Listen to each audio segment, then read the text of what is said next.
Wave optics और modern physics की तरफ चलें।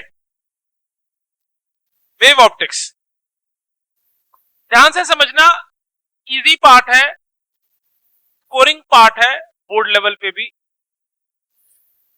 थोड़ा सा पैटर्न बेस्ड स्टडी है और बहुत हमने इसमें डिरेल नहीं होना है, बिल्कुल अपने सिलेबस पे स्टिक करना है वेव ऑप्टिक्स।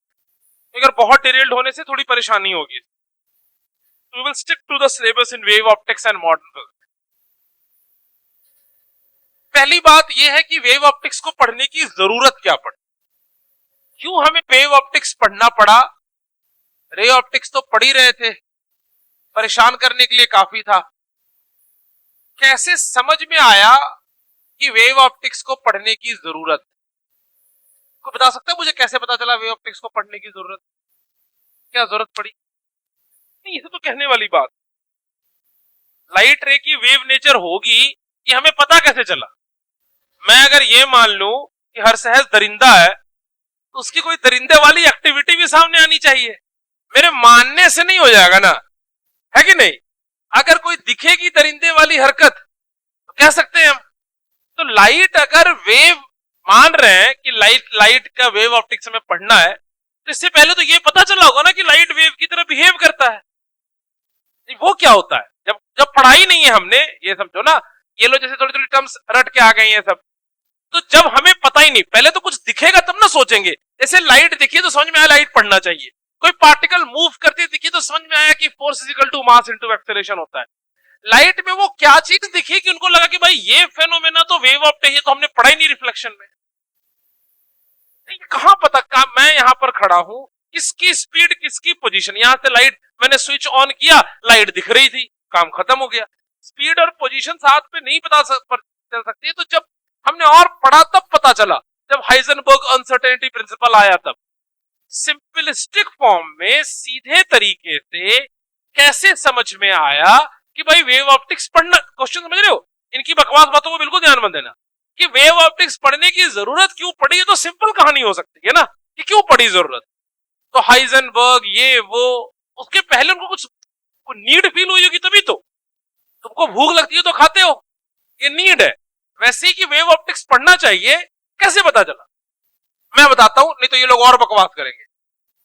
इस क्लासरूम के अंदर में 3, उधर एक खराब है, 5, 3, 8, ये ऐसे 8 लाइट अलग अलग लाइटें जल रही हैं। जल रही नहीं जल रही, अरे बोलो, 8 लाइट जल रही है। अपनी कॉपी की तरफ देखो, तुम्हारी कॉपी पे किसी एक बल्ब की रोशनी पहुंच रही है कि सारे बल्ब की रोशनी पहुंच रही है? सबकी रोशनी पहुंच रही है। तो बता सकते हो किसकी किधर आ रही है? नहीं बता सकते। इस रूम में मुझे सबकी रोशनी आपस में एक यूनिफॉर्म तरीके से दिख रही है, बोलो ये सर। लेकिन मान लो यहां पर हरजस और हार्दिक बैठा है, तो ये दोनों यूनिफॉर्म दिख रहे हैं कि अलग अलग दिख रहे हैं? अलग अलग दिख रहे हैं ना, है ना। रे एक पार्टिकल की तरह, शर्मा एक पार्टिकल है, हरजस एक पार्टिकल है, मैं दोनों पार्टिकल्स को अलग अलग देख रहा हूं। पूरे ऑप्टिक्स में अभी तक हमने ये पढ़ा है कि लाइट एक रेक्टिलिनियर प्रोपगेशन को फॉलो करता है। तो मुझे लाइट ऐसे आती हुई दिखनी चाहिए थी, लेजर लाइट देखिए बच्चों वाली, है कि नहीं, ऐसे जलाओ दिखती है जाते हुए, तो ये सारी लाइट मुझे ऐसी दिखनी चाहिए थी आते हुए। दिख रही है क्या? नहीं दिख रही ना। तो लाइट के सारे पार्टिकल आपस में कैसे मिक्स हो गए? वो एक जिस्म दो जान कैसे हो गए? सारे पार्टिकल मिल गए। देखो सारा मीडियम कैसा दिख रहा है? होमोजीनियस। इसको यूनिफॉर्म नहीं बोलेंगे, क्या बोलेंगे बोलो? होमोजीनियस। पर ऐसा होना चाहिए नहीं था। क्या ये रिफ्लेक्शन है? अरे बोलो नहीं। क्या ये रिफ्रैक्शन है? क्या ये डिस्पर्शन है? नहीं, डिस्पर्शन भी नहीं है ये। तो मतलब हमने पिछले 1.5-2 महीने से जो पढ़ा था वो पूरा नहीं पढ़ा। हमने 3 ही चीजें पढ़ी है ना भाई। क्या क्या पढ़ी है? Reflection, refraction, dispersion. ये काम ना तो रिफ्लेक्शन है, ये काम ना तो रिफ्रैक्शन है, ये काम ना तो डिस्पर्शन है। मतलब लाइट की ये कोई तीसरी या चौथी फेनोमेना, कोई नई फेनोमेना जिसके बारे में हमने पढ़ा ही नहीं है। तो समझ में आया कि दो पार्टिकल ऐसे मिक्स नहीं हो सकते। मैं अगर बोल भी दूं कि शर्मा हरजस को गले लगा ले, हरजस शर्मा को गले लगा ले, बट फिर भी दोनों अलग अलग पार्टिकल की तरह दिखेंगे। नागराज पढ़ा है? नागराज पढ़ा है? नागराज कॉमिक्स, हाँ ये सब जल्दी हमने पढ़ा है। नागराज, नागराज के कॉमिक्स आता था, उसमें एक नागराज से बहुत सारे नागराज निकलते थे और वापस सब नागराज के अंदर आ जाते थे। ऐसा मुझे नहीं पता तुम लोग के कार्टून वर्ल्ड में कहीं पर होता होगा तो, कि एक अब ये सारी लाइट के पार्टिकल मिक्स होकर आपस में क्या बन जा रहा है, एक पूरा होमोजीनियस मीडियम, है ना। जैसे मान लो कोल्ड ड्रिंक है, उसमें तुमने एक और पेप्सी मिला दिया, दोनों मिलकर कैसा मीडियम बन गया, होमोजीनियस मीडियम। तो बात समझ में आ गई कि भाई जो हमने पढ़ा है वो सफिशिएंट नहीं है, और लाइट के पास एक वेव फेनोमेना भी हो सकता है, क्योंकि वेव आपस में मिक्स होता है। ये कहां पढ़ा हमने, ये हमने देखा, वेरी गुड, साउंड में देखा हमने, देखा। अभी तुम सब आपस में बात करना शुरू कर दो, या सब आपस में एक साथ कोई बात बोलना शुरू कर दो, तो मुझे एक्चुअली क्लियरली डिस्टिंक्ट नहीं सुनाई देगा कौन क्या कह रहा है। लेकिन आप सब अपनी तरफ से एक बॉल मुझे दो, तो मैं सबके बॉल अलग अलग कैच कर सकता हूं। Now ball is behaving like a particle, पर जो तुम बोल रहे हो it is behaving like a wave. वो वेव आपस में मिक्स हो जा रहा है, वो वेव आपस में मिक्स हो जा रहा है।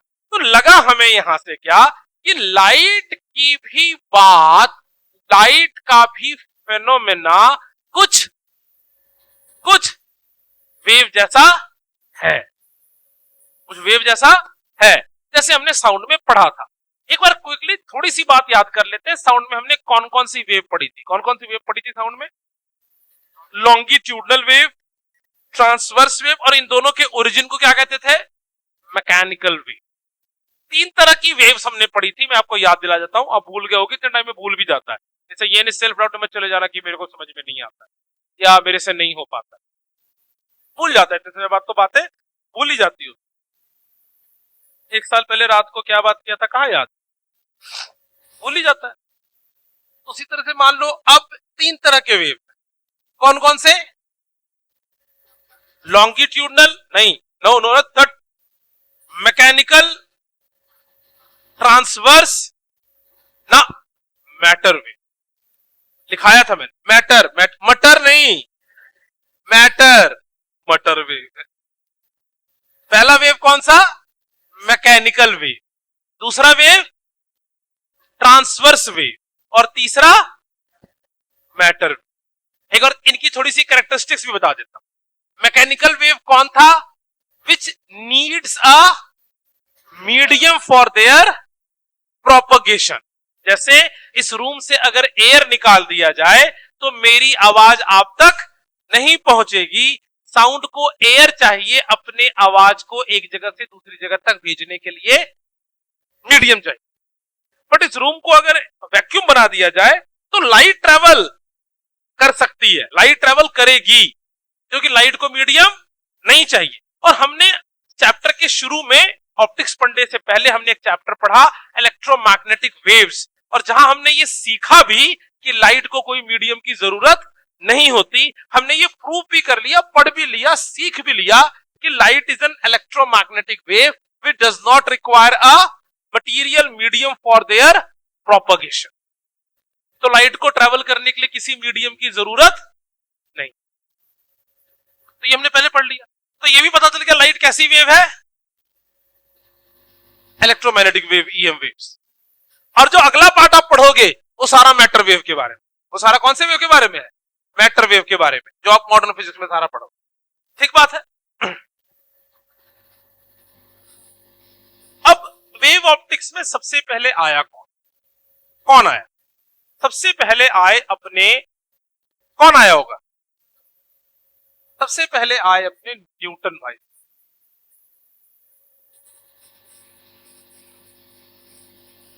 ये वो एरा था, ये वो एरा था जहां से न्यूटन की थोड़ी थोड़ी बेइज्जती होनी शुरू हो चुकी। न्यूटन की पहली बेइज्जती किसने की थी, लैपलेस ने। किसने की थी न्यूटन की पहली बेइज्जती, लैपलेस ने। पढ़ाया है मैंने आपको, सब बहुत डेप्थ में पढ़ाया है, क्विक रिवीजन कराते रहो, थोड़ा फ्लो बना रहा हूं वहां। लैपलेस ने कैसे बेइज्जती की थी?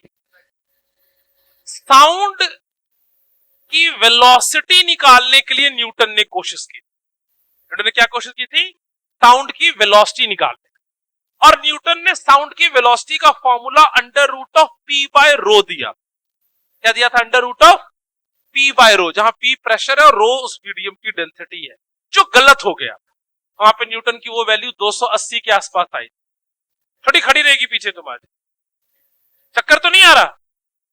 खड़ी रहे, पूछना पड़ेगा, गिर गई तो फिर। तो उस फॉर्मूला से कितनी वेलोसिटी आई थी बोलो?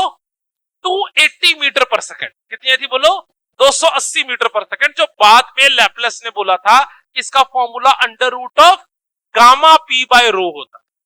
क्या फॉर्मूला होता है इसका? Under root of gamma P by rho, where gamma is ratio of CP and CV.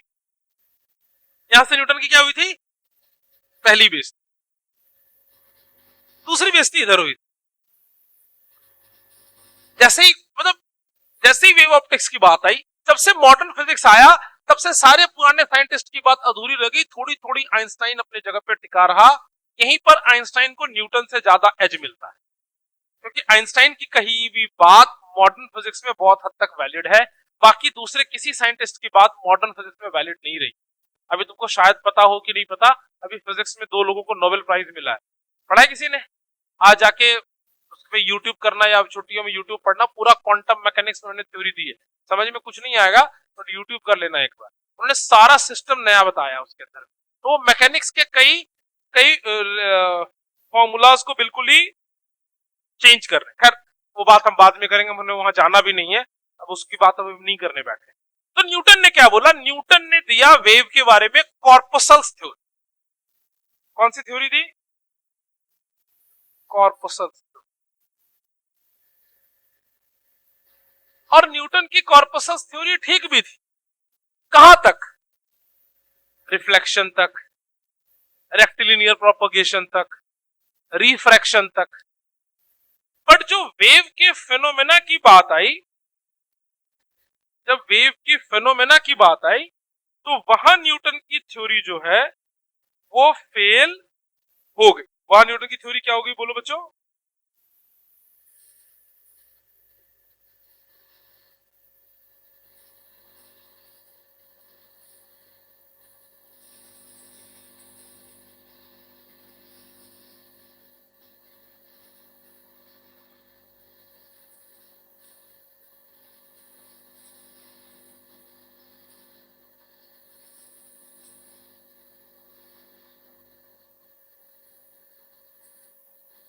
Sorry बच्चों, मैसेज आ गया। तो इसने क्या थ्योरी दी बोलो? Corpuscles theory. कौन सी थ्योरी दी इसने? Corpuscles theory. और इसकी कॉर्पसल्स थ्योरी चली भी कहां तक? रिफ्लेक्शन तक, रिफ्रैक्शन तक, डिस्पर्शन तक। तो 2-3 और फेनोमेना हमने यहां पढ़ना है। मैंने पहले फेनोमेना के तुम्हें नाम बता दे। तो 2 जो बेसिक फेनोमेना हमने पढ़ना है वो पढ़ना है interference and diffraction. Interference and diffraction. अब ये फेनोमेना होता क्या, मैं आपको पढ़ाऊंगा आगे। इनके नाम बता रहा हूं जो हमने पढ़ना है इस चैप्टर में। 2 यही फेनोमेना डिटेल में समझना है हमने। और इंटरफेरेंस और डिफ्रैक्शन में न्यूटन की कहानी नहीं चली। इंटरफेरेंस एंड डिफ्रैक्शन में न्यूटन की कहानी बोलो नहीं चली। इंटरफेरेंस और डिफ्रैक्शन में न्यूटन की कहानी, बैठ जाओ किसके साथ, यहां बैठो।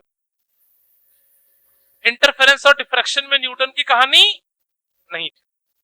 और लिखना शुरू कर। और थोड़ा और कहानी सुनाओ, थोड़ा और कहानी सुनो, फ्लो बना हुआ, ठीक है। तो इसके बाद इसकी कहानी को ठीक करने के लिए मैं पूरा वेव ऑप्टिक्स तुम्हें और बहुत हद तक समझा देता हूं आज की क्लास में, तुम्हें पूरी बात समझ में आ जाएगी। उसके बाद बस मैथमेटिकल डेरिवेशंस करेंगे और कहानी फटाफट खत्म होती चली जाएगी।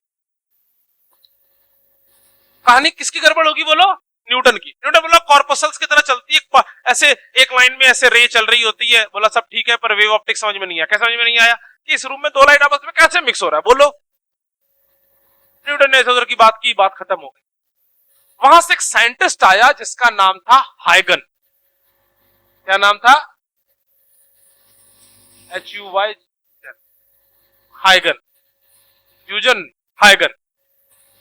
शायद मेरे ख्याल से फ्रेंच या डच साइंटिस्ट था, फ्रेंच था या डच था, मुझे याद नहीं आ रहा। ठीक है, वैसे हमें क्वेश्चन में तो नहीं पूछेगा, वैसे डिस्कशन हो रही है तो बात हो रही है। ये डच या फ्रेंच साइंटिस्ट था हाइगन। इसने क्या बोला? इसने बोला कि लाइट एक डिस्टरबेंस की तरह है जो किसी भी मीडियम में जैसे ही वो शुरू होती है वो एक डिस्टरबेंस क्रिएट करती है। जैसे ही मैं बोल रहा हूं, इस रूम में जो साउंड का मीडियम प्रेजेंट है, एयर का जो मीडियम प्रेजेंट है, उस पार्टिकल में मैं क्या क्रिएट कर रहा हूं? एक डिस्टरबेंस। मेरे ठीक लिप्स के पास जो पार्टिकल है, जैसे ही मैं बोल रहा हूं, उन पार्टिकल्स पास आ रहे हैं और दूर जा रहे हैं। इस फेनोमेना को हम कहते हैं कंप्रेशन एंड रेयरफेक्शन। और वही जिस तरह से हो रहा है वो तुम्हारे कानों तक पहुंच रहा है और तुम उसको समझ पा रहे हो कि मैं तुम्हें क्या कह रहा हूं। इसी तरह से उसने बोला कि लाइट भी प्रोपोगेट करे, बट लाइट में कंप्रेशन और रेयरफेक्शन नहीं होगा। लाइट में एक नया टर्म उसने डिफाइन किया, वेवलेट्स एंड वेव फ्रंट। क्या टर्म डिफाइन किया बोलो बच्चों? Wavelet and wave front. मैं फिर से एक डिस्क्लेमर तुम्हें दे दूं, अगर तुम बुक से वेव ऑप्टिक्स पढ़ने की कोशिश करोगे तुमको कुछ समझ नहीं, तो ध्यान से सुनना, नोट्स बनाना, जो कह रहा हूं उसको ध्यान से सुनना। अगर बीच में याद आने लगे तो रुक के पॉज ले लेना। ठीक है, कई बार बोलते रहो लिखो नहीं ना, तो बात पढ़ते पढ़ते साथ में क्या होता है, याद आने लगती, तो उसमें दिमाग को फिर थोड़ा सा कॉन्सेंट्रेट करना। ठीक है, नहीं तो फिर तुम भूल जाओगे, फिर तुमको वेव ऑप्टिक्स समझ नहीं आएगा। मैंने तुम्हें बीच में रुक के ये बात बता दी। तो यहां से कहानी शुरू करता हूं। न्यूटन ने क्या बोला, सॉरी हाइगन ने क्या बोला? दो टर्म डिफाइन किया, कौन कौन सा? Wavelets and wave front. पहले ये दो टर्म को ब्रीफली समझाता हूं, फिर डिटेल में भी समझाऊं। बहुत सारे वेवलेट मिलके जो एक शेप बनती है उसको हम कहते हैं वेव फ्रंट। होता क्या, बाद में बात करें। वेवलेट और वेव फ्रंट पहले समझा देता हूं। बहुत सारे वेवलेट जैसे बहुत सारे स्टूडेंट मिलके जो एक जगह बनती है उसको क्या कहते हैं? क्लासरूम। बट मैं क्या इस क्लासरूम में हर तरह का बच्चा बैठ सकता है? कहने का मतलब 1 का, 2 का, 3 का, 4 का, 5 का, 6 का, 10 का, ग्रेजुएशन का, मास्टर्स का? नहीं, नहीं बैठ सकता। इस क्लासरूम में केवल +2 का बच्चा ही बैठ सकता है। बोलो यस और नो। ऐसे ही हर वेवलेट वेवफ्रंट नहीं बना सकता, वही वेवलेट्स वेवफ्रंट बना सकता है जो सेम फेज में हो। जो किसमें होगा बोलो बच्चों? सेम फेज में। आप इसको ऐसे समझ सकते हो कि दोनों का नेचर सेम होगा, जैसे +2 के हर बच्चे का नेचर सेम होगा। ठीक है, मान लो कि शर्मा एक बिल्डर बन गया और इसने कॉलोनी बनाई। एक कॉलोनी बनाई सिंगला कॉलोनी, अगली कॉलोनी बनाई शर्मा कॉलोनी, तीसरी कॉलोनी बनाई इसने वर्मा कॉलोनी, और इसने उसमें इसने रखा कि भाई शर्मा कॉलोनी में शर्मा रहेंगे, वर्मा कॉलोनी में वर्मा रहेंगे, सिंगला कॉलोनी में सिंगला रहेंगे।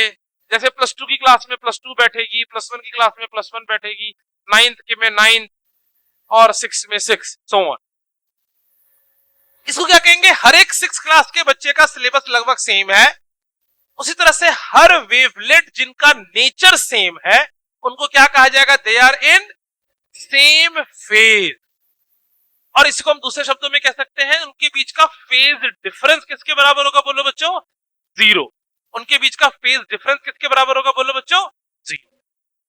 ये बात ठीक है, ये बात समझ में आ रही है? उनके बीच का फेज डिफरेंस किसके बराबर होगा बोलो? 0। तो वेवलेट्स के मिलके कौन बनता है बोलो बच्चों? Wave front. वेव फ्रंट पूरा एक फिजिकल स्ट्रक्चर होगा, स्फीयर हो सकता है, सिलेंडर हो सकता है, प्लेन हो सकता है। वेव फ्रंट पूरा एक फिजिकल स्ट्रक्चर है और उसके हर इंडिविजुअल पार्टिकल को क्या कहेंगे? वेवलेट। जैसे ये पूरी क्लासरूम है और हर एक स्टूडेंट है और बहुत सारे स्टूडेंट मिलकर जो क्लासरूम बन रहा है, तो क्लासरूम क्या कहलाएगा? Wave front. और स्टूडेंट क्या कहलाएगा? वेवलेट। ठीक बात है। अब वेवफ्रंट और वेवलेट में लाइट कैसे जलती है इसकी बात करते हैं। थोड़ा इसको समझने के लिए एक एग्जांपल तुम्हारे दिमाग में देता हूं। बिल्कुल एक अंधेरी सुनसान रात पर एक बीच में कोई इलेक्ट्रिक पोल पे लाइट जल रही, आप वहां पे उस लाइट को ट्रैवल करते हुए देख सकते, बोलो ये सुन, अंधेरी सुनसान रात सुन के शर्मा खुद, ठीक है, बट वहां लाइट जल रही बस, और उस लाइट को आप दूर तक आते हुए देख सकते हो, और थोड़ी दूर आते धीरे धीरे धीरे धीरे लाइट वीक होते जा रही है, और एक सर्टेन डिस्टेंस के बाद वो लाइट नहीं आ रही, बोलो ये सब। तो मतलब लाइट को किस तरीके से प्रोपोगेट कर रही होगी, ट्रैवल कर रही होगी, प्रोपोगेशन मींस ट्रैवल करना। तो लाइट कैसे प्रोपोगेट कर रही है, कैसे ट्रैवल कर रही है, इस बात को समझते।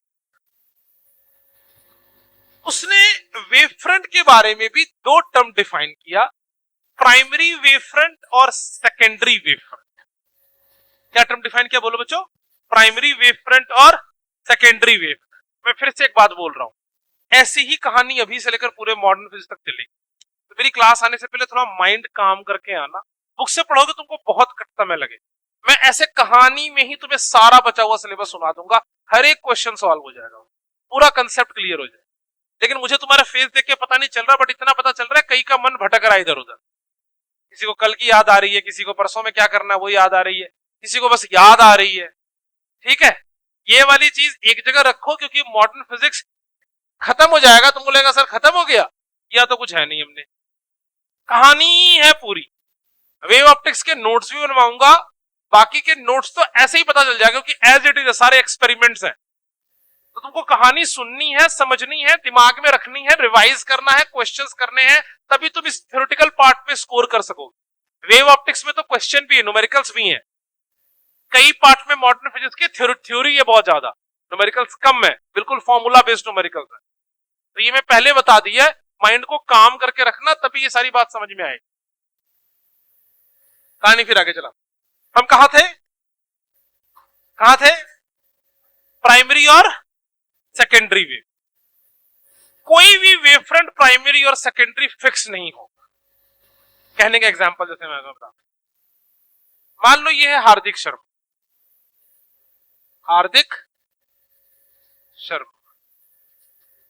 मान लो इसको एक बेटा हुआ, क्या नाम रखें हार्दिक, नूनू शर्मा।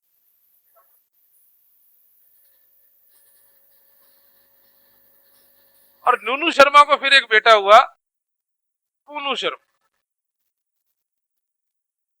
ध्यान से सुनना बात को, तो ये पूरा इसका स्ट्रक्चर बनाना क्लियर हो जाएगा, क्वेश्चन क्लियर हो जाएगा। अभी हार्दिक, जब तक इसका नूनू शर्मा और पूनू शर्मा नहीं हुआ है, तो हार्दिक खुद क्या है, सन, ठीक है। जैसे हार्दिक का नूनू शर्मा हुआ, हार्दिक बन गया सेकेंडरी वेव फ्रंट, और नूनू शर्मा क्या बन गया, बोलो, प्राइमरी वेव फ्रंट। पर जैसे ही नूनू शर्मा को पूनू शर्मा हुआ, ये प्राइमरी की पोजीशन फिक्स नहीं है, अब ये प्राइमरी क्या बन गया और ये क्या बन गया, मतलब कोई वेव फ्रंट प्राइमरी या सेकेंडरी अपने ठीक पहले वाले या बाद वाले वेव फ्रंट के अकॉर्डिंग डिसाइड होगा, बोलो ये सब। ऐसा आप नहीं कह सकते कि ये वेव फ्रंट प्राइमरी और ये सेकेंडरी, उसके बाद वाले या पहले वाले वेव फ्रंट विल डिसाइड कि कौन प्राइमरी और कौन सेकेंडरी। अब इसकी जो है ट्रांसमिशन वो कैसे होगी, वो मैं तुमको सुनाता हूं, वो मैं तुम्हें समझाता हूं कैसे होगी। कालांतर, कालांतर का तो समझते हो, हिंदी शब्द है कालांतर। क्या होता है, हाँ, बहुत पुराने टाइम पहले, थाउजेंड्स ऑफ ईयर्स अगो, एक राक्षस हुआ था। उस राक्षस का नाम था रक्तबीज। किसे सुना रक्तबीज की कहानी, है ना। मैं सुनाता हूं तुमको रक्तबीज की कहानी दोबारा। तो रक्तबीज को वरदान प्राप्त था। क्या वरदान प्राप्त था रक्तबीज को, कि जहां भी रक्तबीज का रक्त गिरेगा, रक्त मीन्स ब्लड, मेरे पास जंजी बैठे हैं ना, रक्त मीन्स ब्लड, तो जहां भी उसका रक्त गिरेगा वहां एक और रक्तबीज खड़ा हो जाएगा। मतलब उसको मारना लगभग असंभव था, आप उसको मार नहीं सकते। मतलब एक रक्तबीज है, जैसे तुमने वो मूवी देखी है, वो कौन सी, रोबो, रोबोट, रजनीकांत वाले, हर रोबोट अपना एक और आगे रोबोट बना रहा है, फिर वो अगला अपना रोबोट बना रहा है, फिर वो अपना आगे रोबोट बना रहा है। ऐसी ही कहानी किसकी थी? रक्त बीज की। रक्त बीज ने ऐसे ब्लड काटा, 50 बूंदे गिराई, 50 रक्त बीज खड़ा हो गया, फिर उसने फिर 50 बूंदे गिराई, 50 और रक्त बीज खड़ा हो गया, और सबकी पावर लगभग बराबर है, और ऐसे ही रक्त बीज ने अपनी पूरी सेना खड़ी कर ली। हमारे मतलब की कहानी यहीं तक थी, लेकिन मैंने कहानी शुरू की तो कहानी पूरी खत्म कर देता हूं, लेकिन मतलब की कहानी यहीं तक है। तो फिर रक्तबीज ने बहुत हाहाकार मचाया, है ना। हार्दिक शर्मा जैसे ब्राह्मण परेशान हो रहे थे, योग तपस्या नहीं कर पा रहे थे, ठीक है। तो इन्होंने फिर भगवान से प्रार्थना की कि भाई रक्तबीज बहुत परेशान कर रहा है, हमारी बीवियों को उठा के ले जाता है, घर वालों को मार देता है, हमारे खाने में नॉनवेज डाल देता है। तो ऐसी बात सुनकर फिर उन्होंने भगवान से प्रार्थना की, और तब ये मैं कहानी आगे तुम्हें पूरी कहानी खत्म कर दे रहा हूं, हमारे मतलब की कहानी वहीं तक है। कहां तक? हर रक्तबीज इनफाइनाइट नंबर ऑफ क्या बना सकता है? रक्तबीज बना सकता है। तो फिर उसी को मारने के लिए, रक्तबीज को खत्म करने के लिए सारी देवताओं ने अपनी शक्ति मिलाई, और किसको बनाया? काली मां। इसलिए अगर तुम कहीं पर काली मां की, तुम में से जिन लोगों ने फोटो देखी होगी या नहीं देखी हो तो गूगल करके देखना, उनके एक हाथ में खड़क होता है, खड़क मीन्स तलवार, और दूसरे हाथ में खप्पर होता है, खप्पर ऐसे होता है, खप्पर सा होता है, और उनकी जीभ निकली हुई होती है ना, और वो लाल होती है बिल्कुल। उन्होंने क्या किया? हर रक्तबीज की मुंडी काटी, उसका सारा ब्लड लिया, और ब्लड पी गई, सारा रक्त पी गई। तो जब ऐसे काली मां करते गई, तो पूरी कहानी खत्म कर देता हूं मैं, तो वो बहुत मतलब उग्र हो गई। उग्र मीन्स बहुत वेरी डिवेस्टेटिंग, पता नहीं सही बोला कि नहीं, यही है। तो बहुत उग्र हो गई। तो फिर जब उग्र हो गई तो लगा कि इनको शांत किया जाए, तो उसको शांत करने के लिए शिवजी उनके रास्ते में आकर लेट गए। जब शिवजी पर उनका लात उनके पांव गए, तो फिर उसी लिए उन्होंने देखा कि अच्छा शिवजी भी मेरे लात चल गए, तो वहां पर जाकर वो रुक गए। तो ऐसे सारी शक्तियों से मिलकर सबसे शक्तिशाली काली मां को बनाया गया। वापस आते हैं हम अपने पढ़ाई पर। हर एक वेव फ्रंट या हर एक वेवलेट कैसा है? रक्त बीज जैसा है। हर एक वेवलेट कैसा है? रक्त बीज जैसा है। वो रक्त नहीं गिराता, वो अपने आप इनफाइनाइट नंबर ऑफ वेवलेट्स को प्रोड्यूस करता है। तो लाइट की प्रोपगेशन कुछ इस तरीके से होती, जैसे तुमने ये बल्ब लाइट जलाई, इस सोर्स को लिट किया, लाइट जलाई, मैं यहां पे थोड़े से वेवलेट्स ले रहा हूं, मैं सब तो नहीं बना सकता, तो इसने इस तरह हर डायरेक्शन में वेवलेट्स को एमिट करा। हर डायरेक्शन में किसको एमिट करा? बोलो बच्चों, वेवलेट्स को एमिट करा। फिर इस वेवलेट ने फिर हर डायरेक्शन में किसको एमिट करा? बोलो बच्चों, वेवलेट्स को एमिट करा। और फिर इसने हर डायरेक्शन में किसको एमिट करा? बोलो बच्चों, वेवलेट। अच्छा मैं इधर बना रहा हूं, ऐसा नहीं कि इधर नहीं होगा, इधर भी उसने फिर किसको एमिट करा? बोलो बच्चों, वेवलेट्स को। इधर भी उसने किसको एमिट करा? बोलो बच्चों, वेवलेट्स को। और फिर इसने कितने वेवलेट्स एमिट किए? बोलो बच्चों, बहुत। और फिर इसने कितने वेवलेट्स एमिट किए? बोलो बच्चों, और उसने, और फिर इसने, और फिर इसने, और इसने, इनफाइनाइट। एक ही फर्क है रक्तबीज और इसमें, कि इनके आने वाले जो वेवलेट्स हैं वो थोड़े से कंपैरेटिवली वीकर होते चले जाते हैं। वो क्या होता चला जाता है? बोलो बच्चों, वीकर होता चला जाता है। इसी वजह से किसी अंधेरी रात में आप एक लाइट जलाओगे तो उसके ठीक पास में रोशनी बहुत होती है, और ट्रेवल करते करते करते करते करते बहुत दूर तक जाते हुए वो लाइट वीक होती चली जाती है। तो this is the way how light propagates. हर एक इंडिविजुअल जो पॉइंट है, हर एक जो इंडिविजुअल पॉइंट है, this each individual point is known as my wavelet. Each individual point is known as my wavelet. और सारे वेवलेट्स को मिला के, क्या हम हर वेवलेट को मिला के वेवफ्रंट बना सकते हैं? बोलो बच्चों, नहीं। कैसा वेवलेट? Same phase. उनको मिलाओगे तो जो शेप बनेगी उसको क्या कहेंगे? बोलो बच्चों, वेव फ्रंट। Wave front. किसी के मन में कोई सवाल? मेरे मन में एक सवाल कि सर अभी तक कल तक, लास्ट क्लास तक, जब आपको रे को कहीं भेजना था, लाइट को कहीं भेजना था, तो आप रे बना रहे थे। आप क्या बना रहे थे? रे।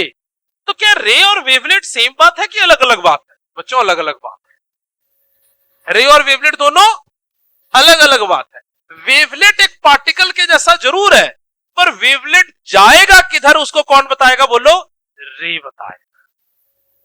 जैसे मैंने टॉर्च जलाई, मैंने आपको बताया कि रे और बीम की जो डेफिनेशन है, ये हमारे मन की कल्पना है, इमेजिनेशन है। लाइट से एक्चुअली कोई रे नहीं निकल रही होती, बट एक्चुअली वेवलेट्स निकल रही होती। तो फिर रे का क्या सिग्निफिकेंस बचेगा यहां पर? सिग्निफिकेंस ये है कि कोई वेवलेट किधर जाएगी, ऐसे जाएगा, उसको जाने का डायरेक्शन, तरीका कौन सिखाएगा? रे बता। ठीक बात है। रे कैसी कंपोजिशन है? इमेजिनरी। पर वेवलेट कैसा है? वेवलेट कैसा है?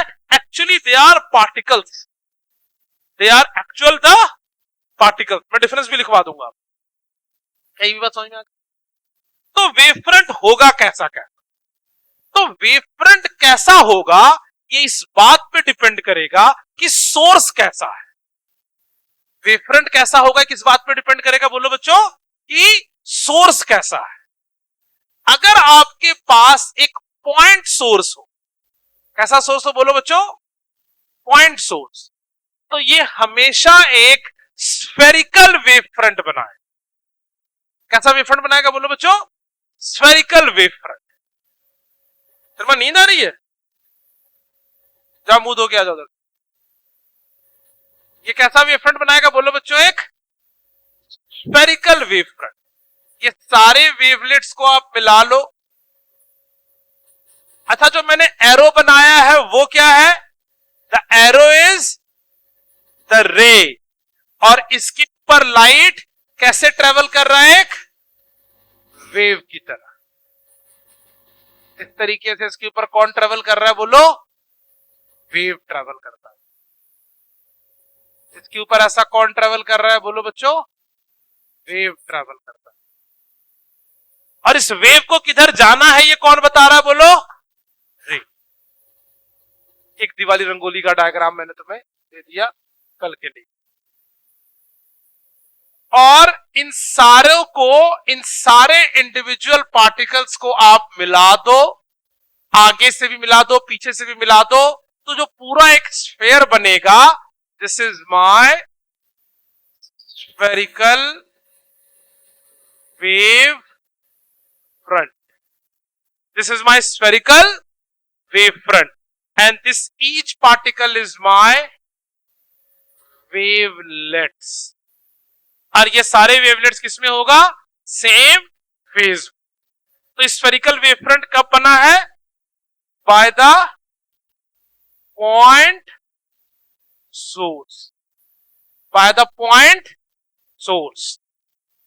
ये पार्ट इजी है, लेकिन इसकी प्रॉब्लम है, सुनते सुनते दिमाग इधर उधर हटता है। तो कंसंट्रेशन बनाकर घर जाकर इसको दोबारा 2-3 बार पढ़ोगे तो याद रहेगा। लेकिन 15 दिन मेहनत कर लोगे, 15 दिन, पूरे 15 दिन बता रहा हूं, तो सारा वेव ऑप्टिक्स और सारा मॉडर्न फिजिक्स आ जाए। लेकिन मेहनत करनी पड़ेगी। और 15 दिन मेहनत करो ना, तो भी इलेक्ट्रोस्टैट पूरा नहीं पड़ता है।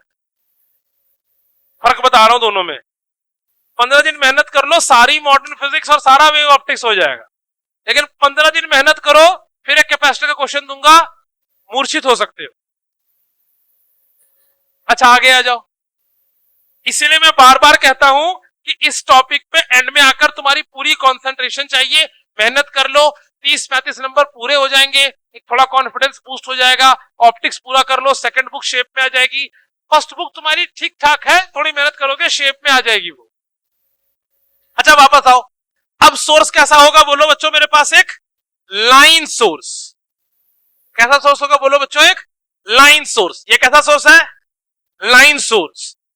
तो इस लाइन सोर्स से भी हर तरफ क्या निकलेगा? बोलो बच्चों, वेवलेट्स।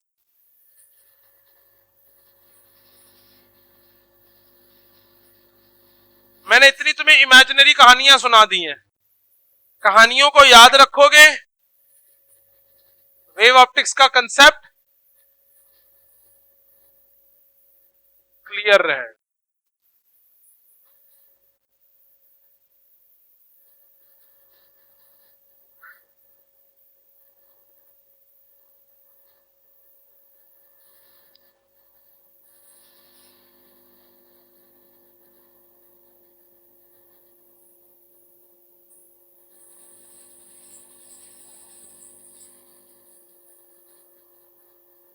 अब देखो ये पॉइंट सोर्स से सारा वेवलेट मिलाया तो कैसा वेव फ्रंट बन गया? Cylindrical wave front. Rangoli design number 2।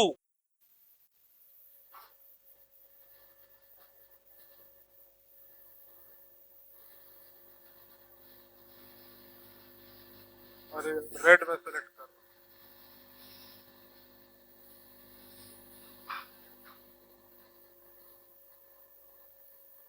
Please confirm yes और no.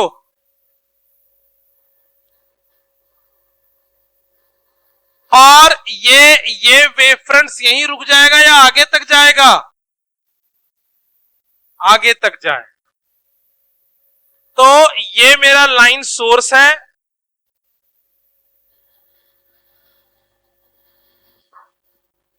this is my line source, this is my line source and this is my cylindrical wave front.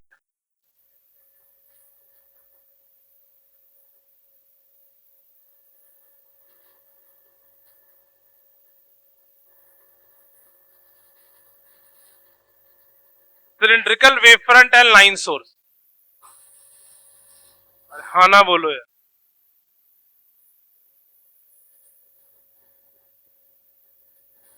Monday आ जाओ, रंगोली बनाएंगे यहीं पर वेव फ्रंट की shape.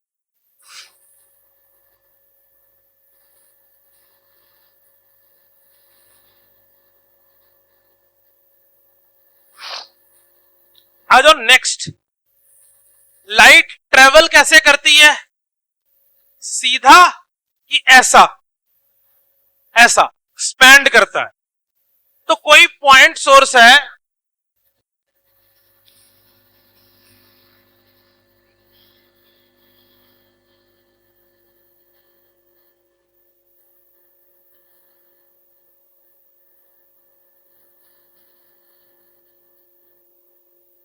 Mic बंद कर दिया था।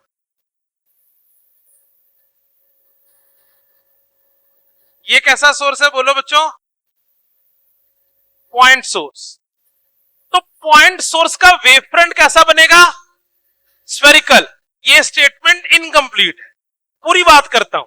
तो ये पॉइंट सोर्स से निकलने वाला रे कैसा जाएगा बोलो बच्चों? ऐसा। तो पॉइंट सोर्स के अगर पास में वेव फ्रंट बनाओगे तो वेव फ्रंट कैसा बनेगा? स्फेरिकल। लेकिन यही पॉइंट सोर्स से दूर चले जाओगे तो वेव फ्रंट कैसा बन जाएगा बोलो बच्चों? प्लेन। जैसे जब सन की लाइट तुम्हारे घर में आती है, तुम्हारी चाहे कितनी बड़ी सी भी विंडो हो, उस पे रेज ऐसे परपेंडिकुलर एंटर करती हुई दिखती है। बोलो यस सर, बोलो। तो लाइट जो पॉइंट सोर्स है उसके पास का वेव फ्रंट कैसा बनेगा? कर्व्ड। लेकिन दूर का वेव फ्रंट कैसा बन जाएगा? स्फेरिकल। तो अगर कोई भी सोर्स, सॉरी स्फेरिकल गति बोल दिया, प्लेन। अगर कोई भी सोर्स इनफाइनाइट डिस्टेंस अपार्ट है, बहुत दूर है, तो उसका अगर आप वेव फ्रंट बनाओगे तो वो वेव फ्रंट कैसा बनेगा आपके पास बोलो बच्चों? Plane wave. तो if source is infinite distance apart, the shape of wave front is plane wave. The shape of wave front is plane wave. क्या सारी बात क्लियर हो गई वेव फ्रंट के बारे में और वेवलेट्स के बारे में? एक और छोटी सी बात पहले सीख। वेव फ्रंट और वेवलेट्स, ध्यान ध्यान दो। वेव फ्रंट और वेवलेट्स, अगर आप इसको किसी ऑप्टिकल इंस्ट्रूमेंट से पास कराओगे तो भी इनकी शेप बदल सकती है। Let's take an example. मान लो मेरे पास एक कनकेव मिरर है। कैसा होता है मिरर? ये कन्वर्जिंग होता है, डाइवर्जिंग होता है? कन्वर्जिंग। तो ये रेज आकर यहां पर क्या कर गया बोलो बच्चों? कन्वर्ज कर गया रेज यहां पर आकर। ये मेरे पास मेरा इंसिडेंट रे है और ये मेरे पास मेरा रिफ्रैक्टेड रे। अगर आप इंसिडेंट रे को मिलाकर एक वेवफ्रंट बनाओ तो कैसा वेवफ्रंट बनेगा वो? हाँ, प्लेन, सीधी लाइन। बोलो यस और नो। एक पॉइंट यहां बनाओ, यहां बहुत सारी लाइन होगी, सबको मिलाओगे कैसा बनेगा? प्लेन। यहां पर सबको मिलाओगे तो वेवफ्रंट कैसा बन जाएगा? बोलो, कर्व्ड। आ रही बात समझ? क्वेश्चन आता होता है सबकी चीज पर। अगर आप किसी मिरर के ऊपर लाइट फॉल करा रहे हो तो इंसिडेंट रे को मिलके जो वेवफ्रंट बनेगी वो वेवफ्रंट कैसी बनेगी? बोलो बच्चों, प्लेन वेवफ्रंट। आफ्टर रिफ्लेक्शन जो वेवफ्रंट बनेगी वो कैसी वेवफ्रंट बनेगी? बोलो बच्चों, कर्व्ड वेवफ्रंट। ठीक बात है इतनी? वैसे ही कोई लेंस ले लो, ये कन्वर्जिंग लेंस है, डाइवर्जिंग लेंस है? In general converging. ठीक बात है, गलत नहीं बोल रहा वो। तो इसको अगर आप आपस में मिलाओगे तो पहले कैसा वेवफ्रंट बनेगा? बोलो बच्चों, प्लेन वेवफ्रंट। और बाद में ये कैसा वेवफ्रंट बन जाएगा? बोलो बच्चों, कर्व, है ना? कर्व किसी तरह का शेप लेता। अगर आप किसी प्रिज्म से पास कराओ फिर कैसा होगा? बोलो बच्चों, so if this is the prism, आप अगर प्रिज्म को लाइट दे रहे हो या ग्लास स्लैब को लाइट दोगे तो इसका वेवफ्रंट पहले कैसा बनेगा? बोलो बच्चों, स्ट्रेट। और इसका वेवफ्रंट कैसा बन जाएगा? बोलो, प्लेन ही बनेगा, लेकिन क्या हो जाएगा? स्लैंटेड हो जाएगा। आगे बात समझ? कुछ और बातें समझते हैं। चैप्टर का बहुत सारा पार्ट हमने आज कवर अप कर, कुछ और बातें समझते हैं। और बातें क्या समझनी है? इस रूम में इस वाली लाइट को अगर मैं जला दूं, या आपने देखा होगा जब किसी स्टेज परफॉर्मेंस पर कोई आदमी आता है और उसके ऊपर एक लाइट जलती, क्या कहते हैं? स्पॉटलाइट। वो लाइट क्यों नहीं मिक्स करते फिर? तो इंटेंसिटी ज्यादा होने से भी कुछ लफड़ा होता है इसका मतलब। तो इसका मतलब हो गया, पहले ये जो लाइट की इंटरमिक्सिंग होती है, होते चलना बात को, फिर कल से मैथमेटिकल बात शुरू करेंगे। ये जो लाइट की इंटरमिक्सिंग होती है, after intermixing there is redistribution of light. ये क्या बात बोली सर आपने? कुछ नहीं समझ में आया? सुनने में ठीक सा लगा? ये क्या है मैं बताता हूं। आप कोई सोप बबल ले लो। क्या ले लो आप? कोई सोप बबल। किसी एंगल से सोप बबल को देखो, कहानी से मैं सोप बबल बनाओ, देखो साइड से, आपको सोप बबल बहुत कलरफुल दिखेगा। अभी देखा है? वो जो सोप बबल कलरफुल दिख रहा है, इसमें जो लाइट का फिनोमेना हो रहा है, इसको कहते हैं इंटरफेरेंस ऑफ लाइट। क्या कहते हैं इसको? Interference of light. अभी अभी सर्दियां आएंगी, ऑयल की एक ड्रॉप गिरी हुई होगी, या आपके किचन में वैसे भी कई जगह पे ऑयल की ड्रॉप्स गिरी हुई होगी। अगर आप उसको भी एक एंगल से देखो तो आपको वो ऑयल का ड्रॉप भी बड़ा कलरफुल सा दिखेगा। This is also called interference of light. This is also called interference of light. तो ये क्या हो रहा है? बहुत सारी लाइट वेव आपस में आके मिल रही है और मिलने के बाद एक नई वेव बना रही। इसी फेनोमेना को क्या कहा जाता है? बोलो बच्चों, इंटरफेरेंस ऑफ लाइट। ये वर्ड उसी से बना है, इंटरफेयर से। ये वर्ड किससे बना है? इंटरफेयर से। जैसे मान लो कल तुमने टेस्ट दिया, परसों नंबर आएगा, मान लो तुम्हारे पेरेंट्स थोड़े से जाग गए हैं पहले से, उन्होंने नंबर देखा, तुमसे 2-4 सवाल जवाब किया, उन्होंने क्या किया? इंटरफेयर। उसके बाद तुम अपनी एनर्जी की क्या करोगे? रीडिस्ट्रीब्यूशन।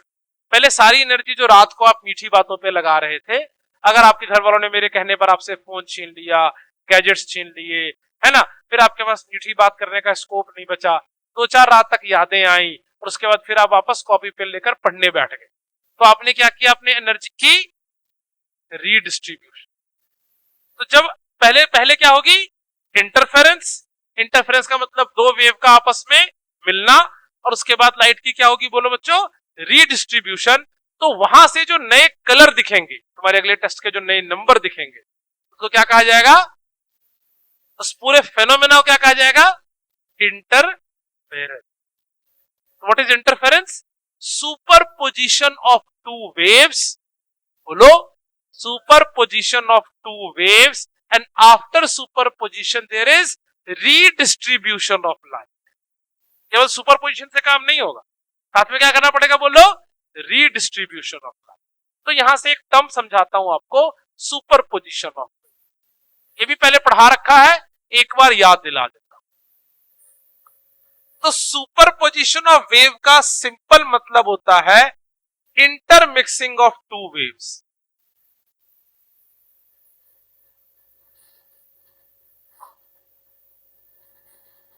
सुपरपोजिशन का क्या मतलब होता है? बोलो बच्चों, intermixing of two waves. Superposition का मतलब क्या होता है? बोलो बच्चों, इंटरमिक्सिंग ऑफ टू वेव्स। ये सुपरपोजिशन दो तरीके से होती है। कैसे कैसे? बोलो बच्चों, constructive superposition, constructive superposition and destructive superposition. बात मत करो। पहली सुपरपोजिशन क्या कहलाती है? बोलो बच्चों मेरे पास, कंस्ट्रक्टिव सुपरपोजिशन, और दूसरी क्या कहलाती है? बोलो बच्चों, डिस्ट्रक्टिव सुपरपोजिशन। तो क्या है constructive superposition? Two waves of same phase, two waves of same phase superimpose on each other.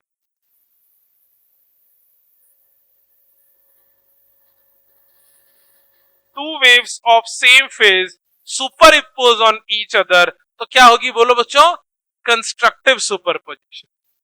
और डिस्ट्रक्टिव सुपरपोजिशन क्या होगी? टू वेव्स ऑफ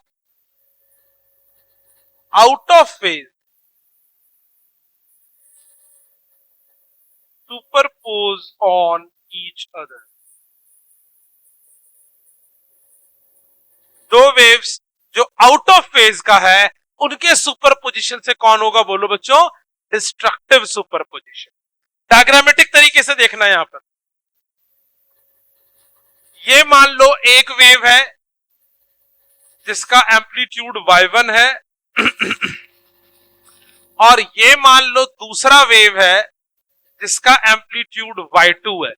क्या लग रहा है? y1 और y2 सेम फेज में है या आउट ऑफ फेज में है? सेम फेज में है। तो जब भी दो वेव सेम फेज में सुपर इंपोज करेगा तो रिजल्टेंट वेव की एम्पलीट्यूड जो है वो इंक्रीज कर जाए। तो जो रिजल्टेंट वेव का एम्पलीट्यूड होगा वो किसके बराबर होगा? बोलो बच्चों, y1 प्लस y2। तो जब दो वेव सेम फेज में सुपर इंपोज करेगा तो रिजल्टेंट वेव का एम्पलीट्यूड क्या करेगा? बोलो बच्चों, इंक्रीज कर जाएगा। And this is known as my constructive superposition.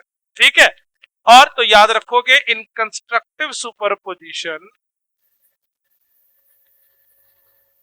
in constructive superposition, amplitude of resultant wave will increase.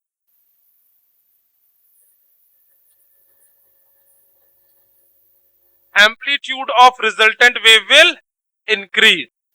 दूसरा है डिस्ट्रक्टिव सुपरपोजिशन। मान लो ये मेरे पास पहला वेव है जिसका एम्पलीट्यूड है y1 और ये मेरे पास दूसरा वेव है जिसका एम्पलीट्यूड है y2 और ये दोनों वेव किसमें है? बोलो बच्चों, आउट ऑफ फेज। और जब इनकी सुपरपोजिशन होगी तो रिजल्टेंट वेव का जो एम्पलीट्यूड है वो क्या कर जाएगा? बोलो बच्चों, डिक्रीज कर जाएगा। कितना डिक्रीज कर जाएगा? बोलो बच्चों, y1 minus y2। So the amplitude of resultant wave will decrease. ठीक है बच्चों, बात कल क्लास है, संडे की आपकी टाइमिंग क्या होती है? हाँ, तो 1:30 ही टाइमिंग होगी, ठीक है। तो कल मैं ये वेव ऑप्टिक्स का पार्ट कंटिन्यू करके एक इंटरफेरेंस तक के शेप पर इसको लेकर आऊं, ठीक है बच्चों। चलो, थैंक यू।